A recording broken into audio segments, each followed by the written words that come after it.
Hello guys! Welcome back sa ating YouTube channel. For today's video, gagawa tayo ng isang dessert na very famous sa Thailand at gagawin natin dito sa ating munting kusina. Gagawa tayo ng sticky rice with mango. Ito yung ating ingredients. So, meron lang tayo ditong sticky rice or glutinous rice and some sugar, and bumili na ako ng isang ready to use na coconut milk and some pandan leaves and little bit of salt. That's it. And water. So,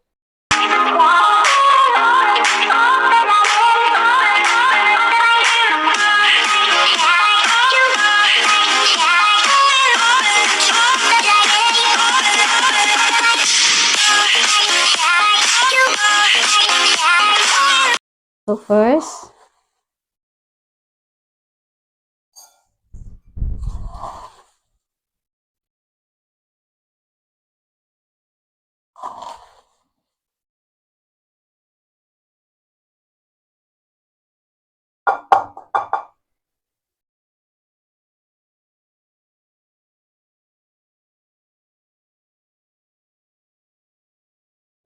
so we use 3 cups of glutinous rice. And then,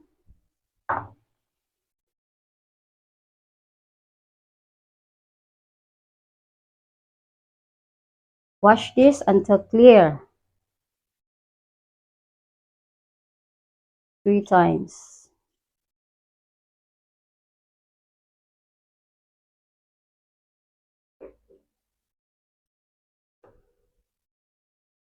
So this is the second time.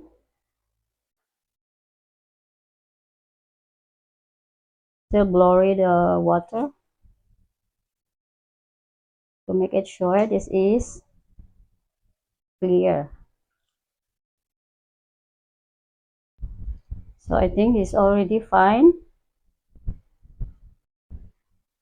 After washing, we prepare our rice cooker.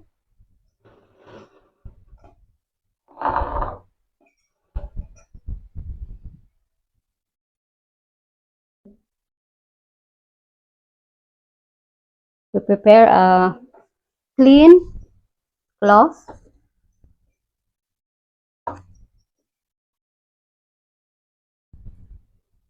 and then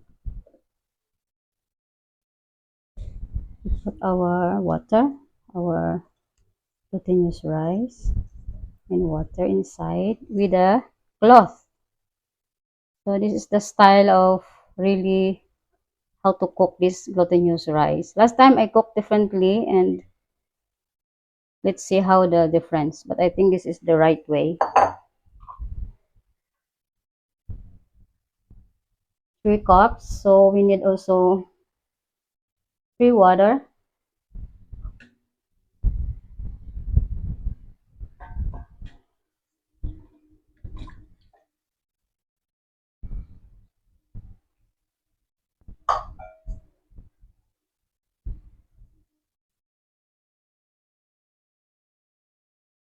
Then we cover.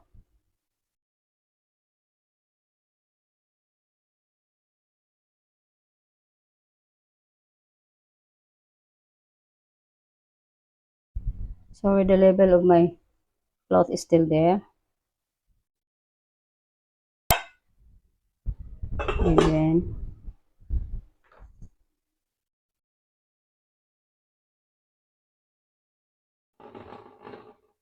we on and wait until cook. And while waiting for this glutinous rice, we make our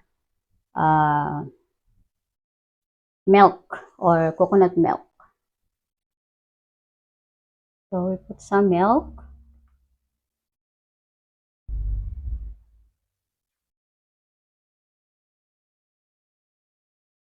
And make sure the pandan leaves is clean. And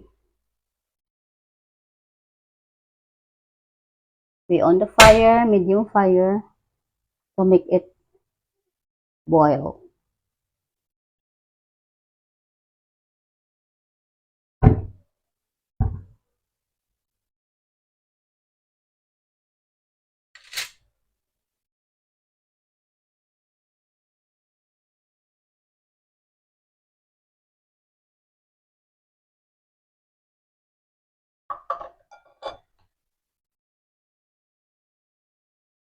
So I add little bit milk, coconut milk, and I just put remaining little bit there for the sauce later.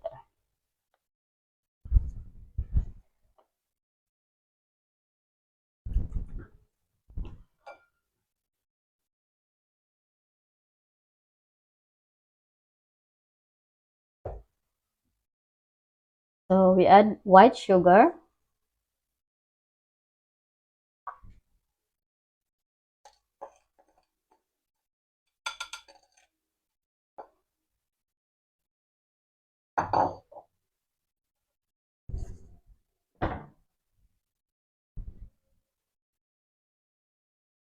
And little bit salt.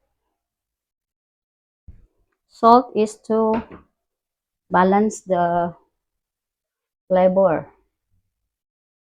So it's up to you guys how much sugar you put. It depends sa inyo kung ano katamis.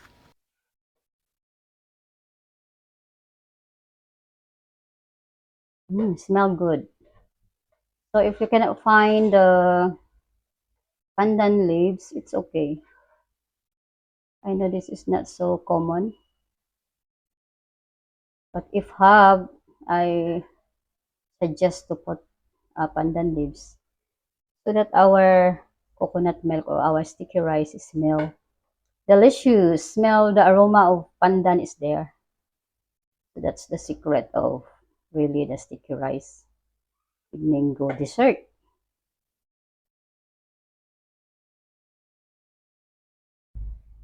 So if like the coconut milk is ready to boil, then we off and we wait for the glutinous rice to cook.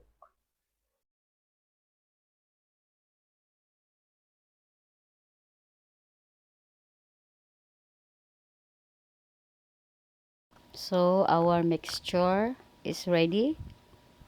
We pour out on top of our rice in the rice cooker. So our coconut milk is already done and the smell is very, very delicious because of the pandan leaves. So check natin. Our glutinous is ready.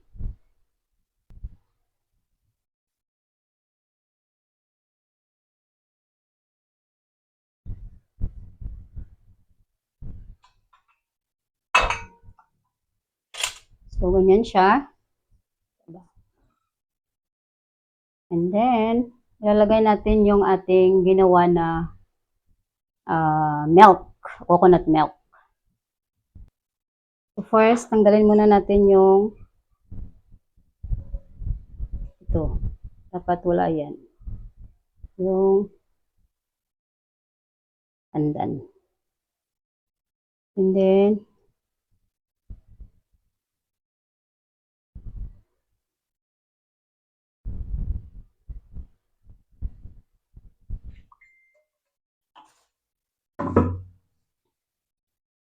buhos natin dahan-dahan.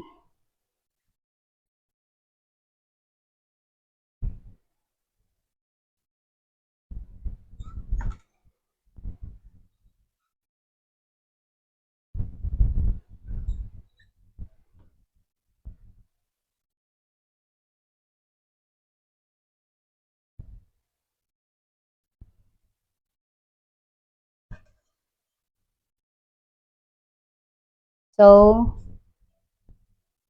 hindi ako naglagay ng measurement ng sugar and salt kasi it depends sa inyo yan kung ano katamis at ano ka medyo maalat. So,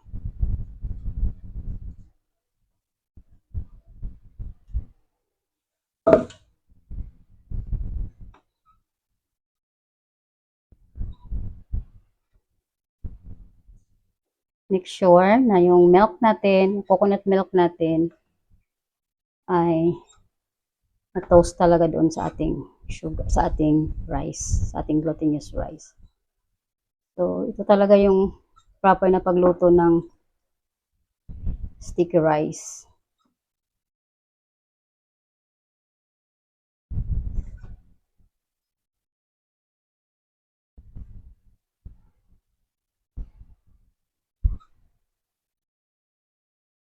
And then, leave 5 minutes. Ayan natin ng 5 minutes.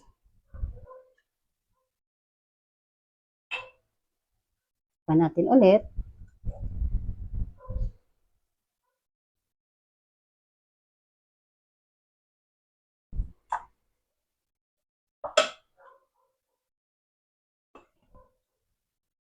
So, balikan natin after 5 minutes.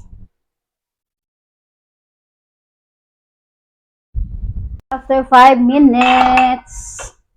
After natin nabuhos yung ating coconut milk, Wow, so smell good. check natin at make sure na talagang na doon nakasip-sip yung ating coconut milk So, sa kaloy ating natin ulit. Dahan-dahan lang para hindi masira yung talagang butil ng ating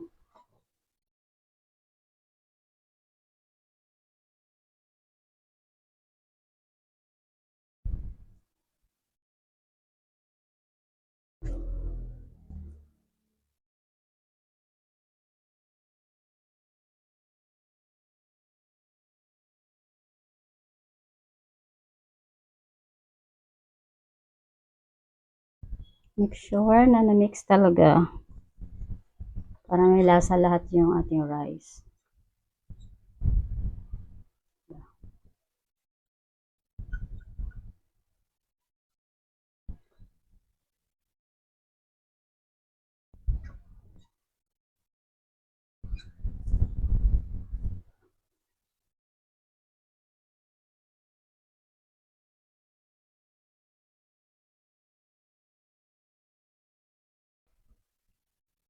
So, ready na.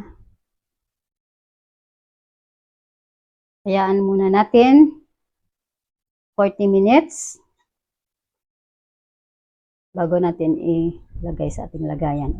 Gagawa na tayo ng plating. Plating na natin.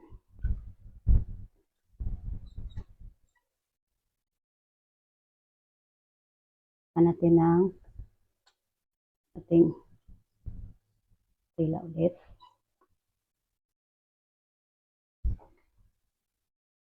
IKEA. Taka naman.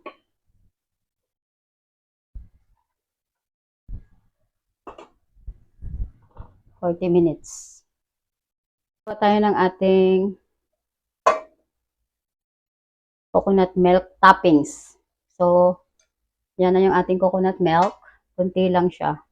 And then, maglagay tayo ng kunting flour para lumapot siya. sa toppings natin, pwedeng peanut, pwedeng sesame seeds. Kung ano yung available. And then, low fire lang. Makuha na natin yung ano niya, consistency. Parang malapot konti. So, yun na yung ating pang toppings. Yan. So, yun na yung ating pang toppings. And, yan. Yun yung plan ko. Ilagay ko siya dyan. So, after 1 hour, ready na ito at gagawin na tayo ng ating plating. Wow! Look at that! So bouncy. So bouncy. So, ito na yung ating sticky rice, ang glutinous rice. So nice. Dessert. Cake.